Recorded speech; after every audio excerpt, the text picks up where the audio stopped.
Hello, hello, and welcome to Uncle John's Cabin. But it involves tentacle sex.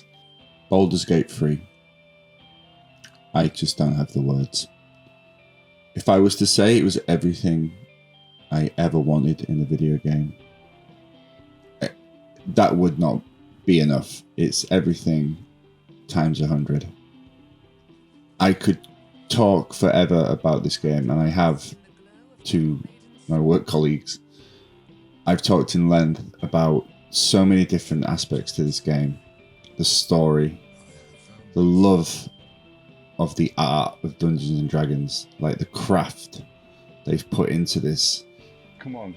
The combat system, the story, the characters, the voice acting, the visuals, seeing Baldur's Gate. I'm at Baldur's Gate now, the third act. To see it brought to life, I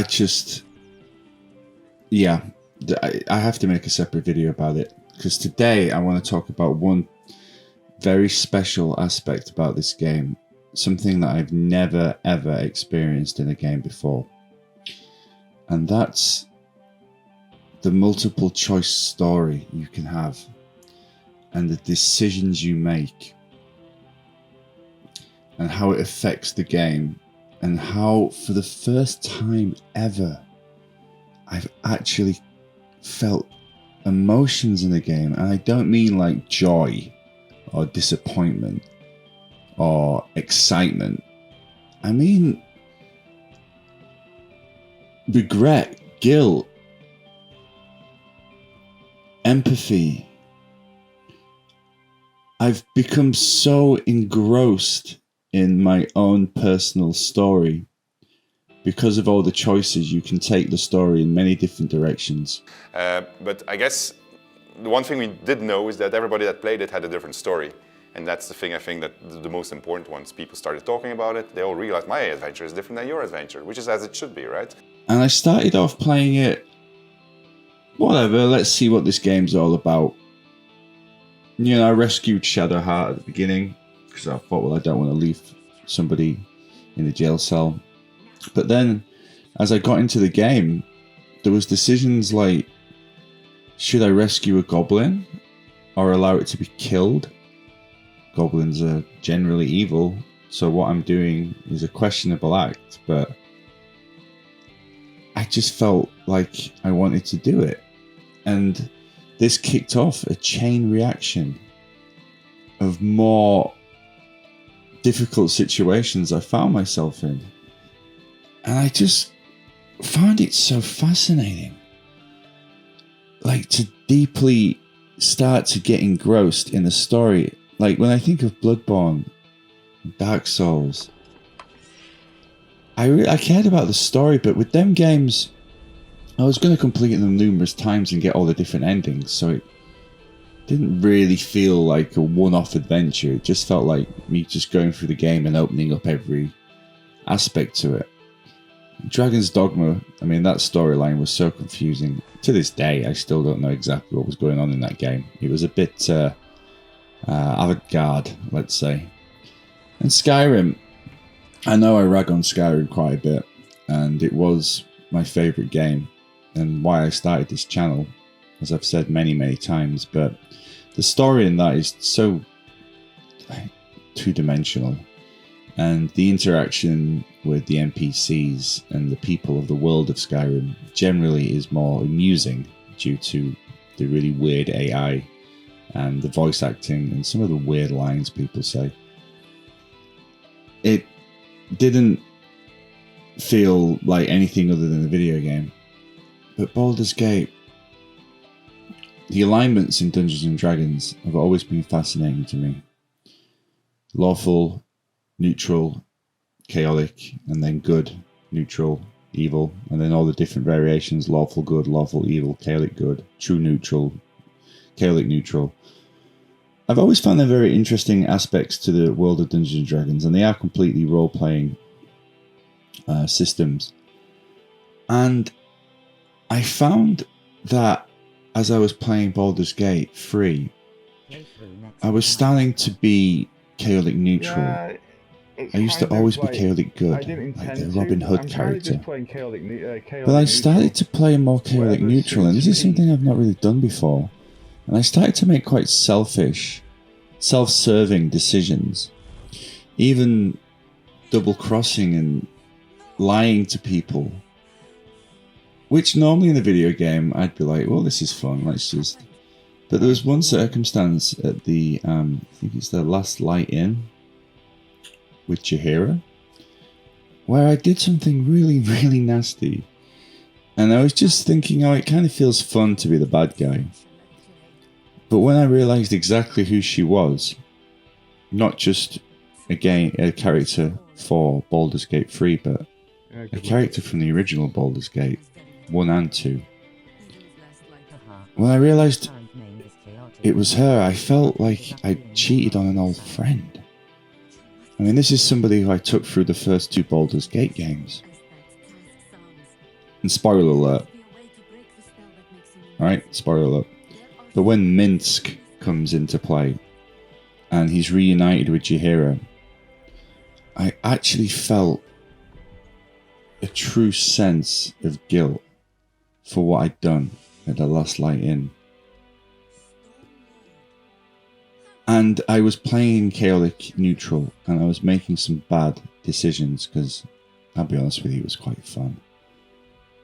But meeting these 2 characters, these 2 old friends who I'd played the original games with, and hearing them tell stories to the new characters about their past adventures, which I'd been with them on 20 years ago.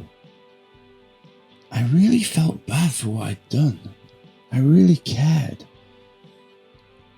And I wanted to rectify that. And now I'm playing. I had a decision. I could make a bad decision. And I decided, no. Jaheira and Minsk have influenced me. And they've inspired me. And I'm leaving my past questionable actions behind.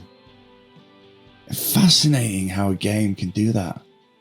And as I say, I've never experienced that before in a game, where I've felt guilt and wanted to atone for my sins.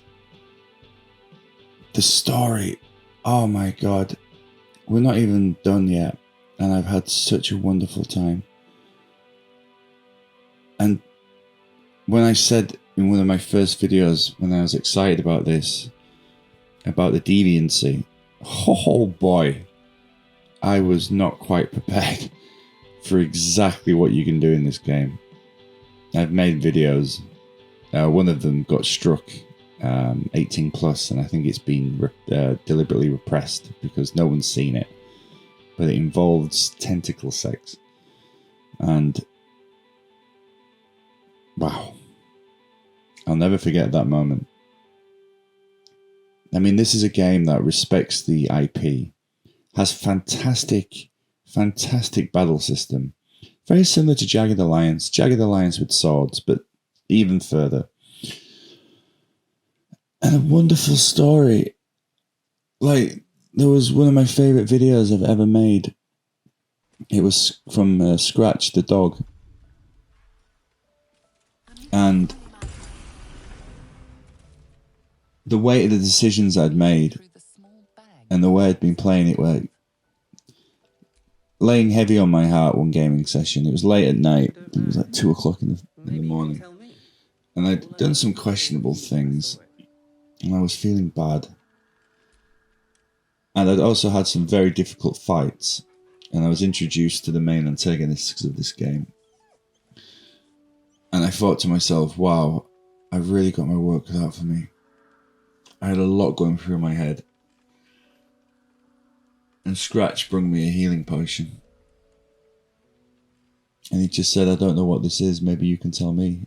All I know is I thought of you when I saw it. And I honestly nearly started to cry. The emotion, I mean, as I say, I can talk about like the references, the Easter eggs, the battle system, the colours, the vibrancy. The world of Dungeons and Dragons has never been more. It's exactly how I imagined it would be. in my head when I was playing on the tabletop, what I see on the PlayStation screen is exactly how I would have imagined it playing as a young child and teenager. But this emotional story and the way it can be tailored to your playstyle. I mean, you can just go for it being completely evil. It'd be really fun. But I was going in that direction. I was beginning to fall into evil. My soul was being corrupted as I played. But then seeing these old characters from the previous games come back, and they took me back to being 20 years old when I first played. And I felt, no, this is not the way, John. No, you can't be evil. This is not right. And I started to play a lot more for the good. Still making some evil decisions once in a while. You can't change, a leopard can't change its spots. But how, unbelievable. Anyway, I just wanted to jump on and share that with you. Sorry. I just wanted to share that with you. I want to make more videos about this game when I finished it, but I'm only just past the halfway point, and I've laughed, I've cried, I've played till 3 o'clock in the morning, woken up at 6 and carried on playing. This game has taken over my life, and it is an astronomical, Herculean leviathan of a video game, this, and that studio, I don't know how they did this. It must be some serious magic going on, how they managed to pull this off. Never in my life, I've been playing games since 1987. Space Invaders was the first game I played on the Intellivision. And I'm now into my 40s, and I've never had an experience like this in a video game. I didn't think I'd ever see this.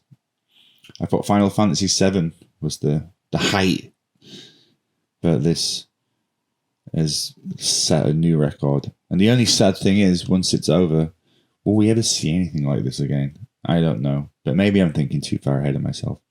Anyway, if you haven't played this game, what the heck are you doing, man? Get yourself a copy. It's fucking bonkers. All the best. Good night, everybody.